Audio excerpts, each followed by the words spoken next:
Hello everyone. यहाँ पर 99% लोग शॉर्ट वीडियो को देख कर आए होंगे जिसमें सिर्फ एक रूम की बात की गई थी जिसमें मेरी सारी मेमोरीज थी और वो था रूम नंबर 303। आज मैं फिर से वहाँ जा रही हूँ देखने कि क्या क्या हुआ था। यहाँ पे मैं घिरी हुई थी, उठते ही मुझे एक छोटा सा रूम दिखा।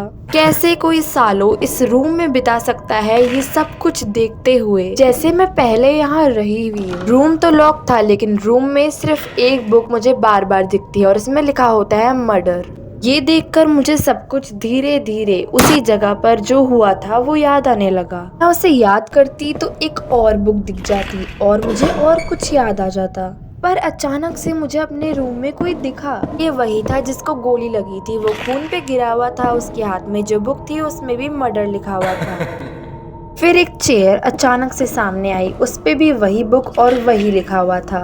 मैं उन सब चीज़ों को याद करने की कोशिश कर रही थी और मुझे याद भी आ रहा था इतनी सारी लाशें एक रूम में कैसे।